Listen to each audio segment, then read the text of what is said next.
Unboxing. In English, it's a cheerful word. Just imagine ripping up a box of gifts. But in China these days, the direct translation, 开盒, has something a bit more sinister. Imagine a box containing your most sensitive secrets, your ID info, home address, even financial records. Now picture a stranger prying it open and scattering your private life across the internet. This month, a case made headlines by exposing this dark practice. A 13-year-old girl was caught trafficking in stolen personal data, and her family is tied to one of China's tech giants. On this week's Deep Dive, my colleague Jiang Tao explores how this shadow economy harvests our information and how we might shield ourselves in an increasingly invasive digital world. So this terminology, 开合寡人, is even confusing for Chinese because I explained this word to some of my colleagues and their first reaction to this word 开合 is that are we opening a box of gifts? So I think before we move further, it's important to make sure that everybody knows what this word 开合寡人 means. And also, it's actually also connected to another word that people might be more familiar with, 人肉搜索. So can you explain to us what this word 开合寡人 means and also what's its connection to the other word, 人肉搜索? 开合寡人 and 人肉搜索, just as you mentioned earlier, I think you pretty get the gist of the meaning of the two terms. Right. These two terms are not very good words, but if I want to translate it into English, 开合寡人 literally means that open the box and hand the person. Hand the person. Yeah, hand the person, while 人肉搜索 translates to human flesh search. So both terms are commonly in Chinese internet culture. And 开合寡人 is a metaphor for publicly exposing someone's private information, often with the intent to humiliate them or to punish them. On the other hand, 人肉搜索 is more like focused on the collection or the gathering process of the information, the private information. And I think 人肉搜索 is used the collective power of the internet users. Okay. And, can be considered as less damaging.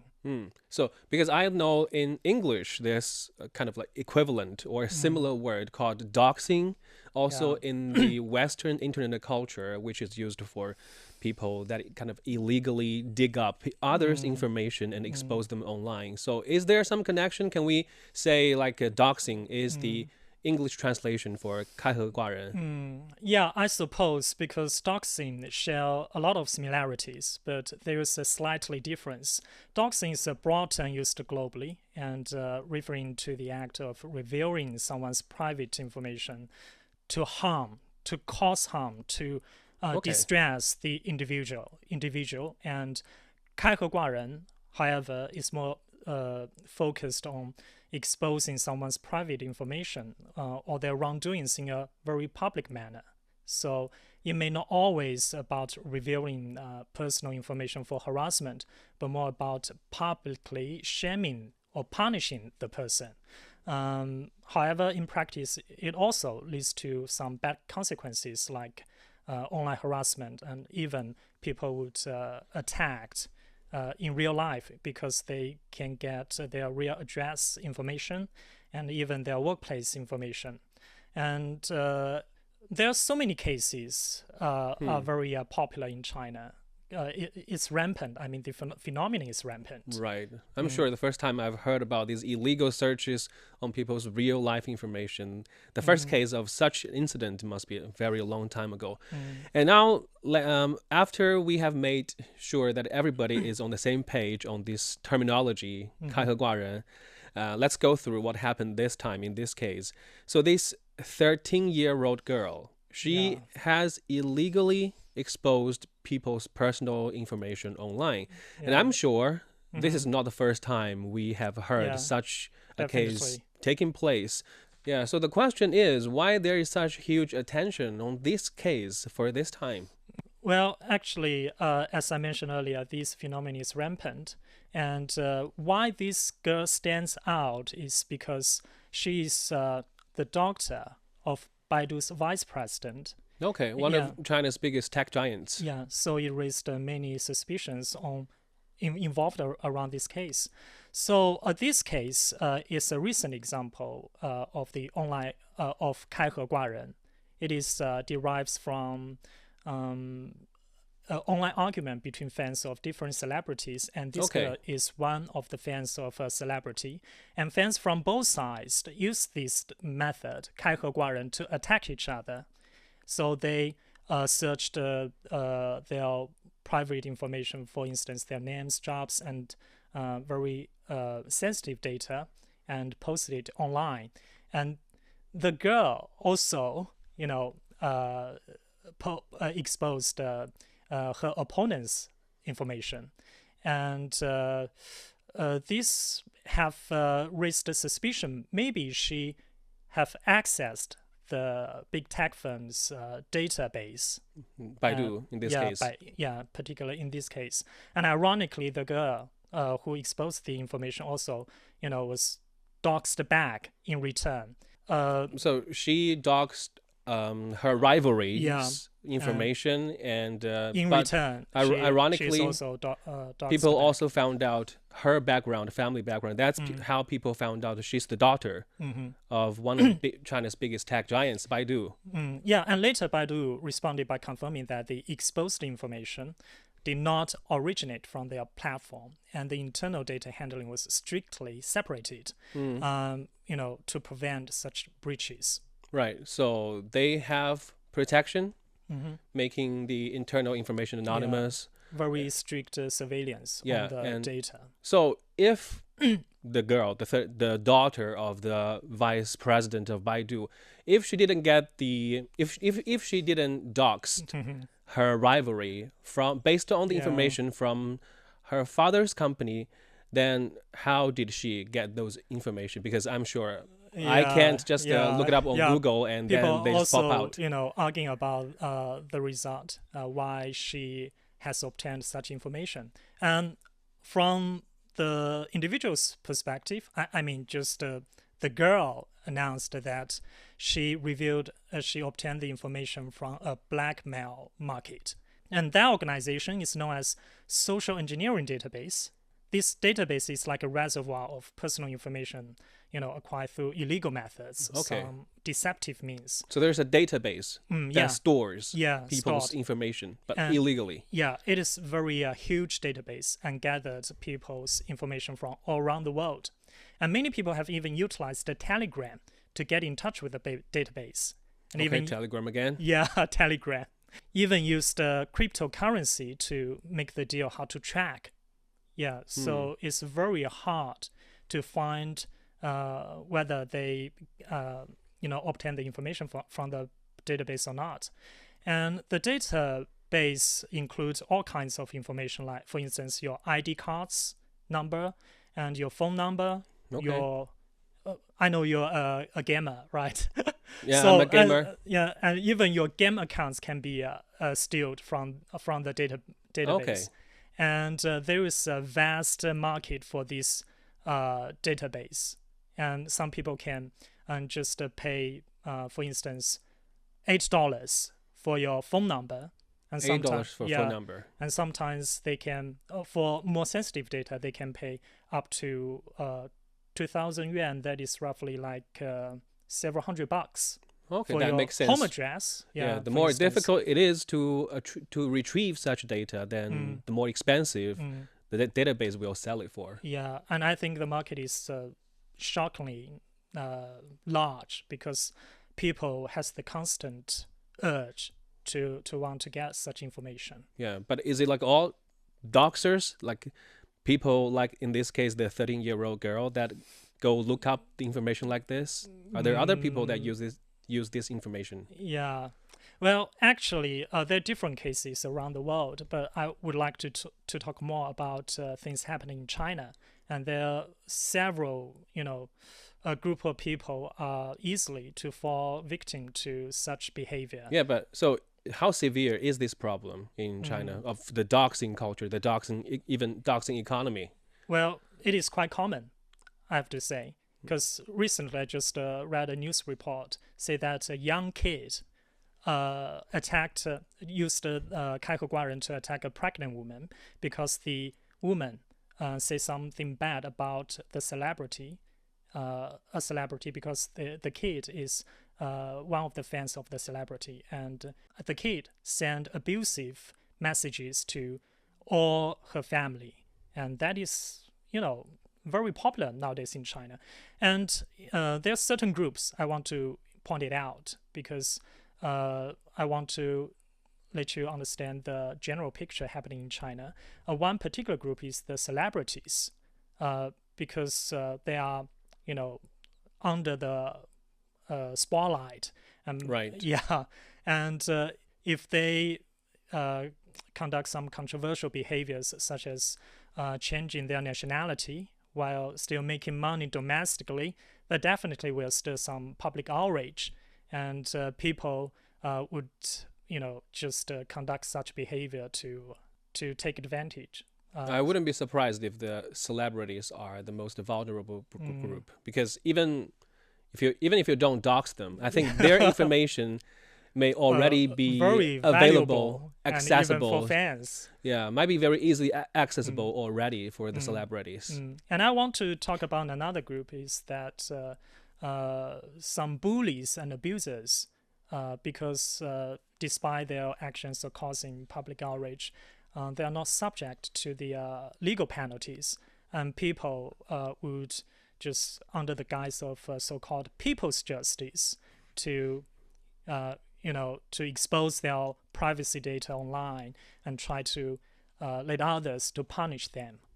And additionally, there are also other cases happening around in China, and as I mentioned, the celebrity case, and many fans would attack each other. So it's like a formation of a fan quan, and they are easily engaged in such behavior, just attack each other using 开河挂人. Using this method. Yeah, using this method to attack each other. And the problem is not unique to China. And for instance, in the US in 2017, a 28-year-old was accidentally killed by police after a prank, which involved a gamer providing the a gamer. Providing the address of another gamer to prank him. So yeah, it's very horrible. And in South Korea, this situation is also very severe. The celebrities. Celebrities, especially those young female celebrities. Some of them even, chose to end their lives after suffering, long-term harassment online. While Europe is seen as a safer place due to strict privacy laws, they have a very profound and comprehensive legal system to protect privacy information, such as regulations on the large tech firms. But it also has some side effects, because such restriction would hinder such big tech firms to thrive, to evolve. Right. Nonetheless, doxing remains a global issue. Yeah, so this time people have become aware of this terminology 开河挂人. I'm sure I wasn't the person to hear this terminology for the first time. Many others share this same experience as I do. But even though we are hearing this term 开河挂人 for the very first time, this phenomenon has been existing long before this terminology. If I'm not mistaken, the first time that the other word, 人肉搜索, became viral and became a phenomenon and a buzzword was in the early 2000s. Yeah, so the problem has always been there, but the terminology has been changing. So why it's been so difficult to just eradicate this problem, this doxing culture? Yeah, you're perfectly right. Actually, there are several factors behind this phenomenon. One is the weak security system, and the other is lack of awareness among the public. And I think the good foundation of security system starts from regulation. For instance, in 2021, China enacted its first comprehensive data privacy law. which mandates those big tech firms to obtain explicit consent before collecting sensitive data. Yeah, and it also imposes penalties for violations. The fines can go up to 5% of annual revenue. And in 2022, China's online hailing platform Didi, right, I remember that case. Yeah, was fined $1.2 billion for violating this law. And according to the authorities, that in 2024, over 380 online harassers have been arrested for 开合 actions. But, handling personal information remains complex because sometimes governments also need to require tech companies to share data with authorities, especially in cases involving online fugitives and criminals. And some tech firms also continue to over-collect personal data, right, while many citizens lack awareness of their privacy rights and sometimes even don't know how to address such violations. So to alleviate this issue, I think maybe we should learn from Europe's practice. Right. Yeah, such as giving individuals the right to demand the deletion of their data. Okay, wipe out their information online. Yeah, and requiring websites or apps to offer a reject all button for cookies or tracking, and as well as enabling users to withdraw consent at any time. And that gives them much more freedom to improvise. And I think one crucial part is also needed is the strict punishments. Right. And it can raise awareness about privacy protection. And many cases, I'm sorry to point it out, involve minors, because due to a lack of legal oversight, they're more likely to engage in online harassment. Just I mentioned earlier, a young kid just attacked a pregnant woman who criticized a celebrity, and that is a vivid case. I think young offenders need a new punishment mechanism to ensure they are properly regulated and guided. And I think no one wants to become a victim of online harassment. And we hope with better online environment regulations, these issues would gradually diminish. Okay, so the complexity of these crimes may be the reason why it's been difficult to eradicate this phenomenon. And while we know that in this invasive internet culture, it may be difficult to keep our secrets, but I think for our podcast listeners, maybe the first thing we can do is to make sure our passwords are secure to our podcast accounts, so you guys can stay tuned to Deep Dive and other fascinating programs from CGTN Radio. So thank you very much for your time, Jiang Tao. Thank you for having me, Yunqi. The fallout from this case has been swift. Weibo banned 147 accounts involved in doxing. But this isn't just China's crisis. With illegal data markets now operating across borders on encrypted platforms using cryptocurrency to evade detection, the solution to doxing may need to be equally transnational. And that brings us to the end of this episode of Deep Dive. If you enjoyed what you just heard, don't forget to follow us on your podcast platforms. Just search for Deep Dive. You can also leave a comment to let us know what you want to learn about China and beyond. This episode is brought to you by me, Li Yunqi, and my colleagues Zhang Zhang and Qi Zhi. Special thanks to CGTN radio reporter Jiang Tao. I'll see you in the next one. This is CGTN Radio. Hear the difference.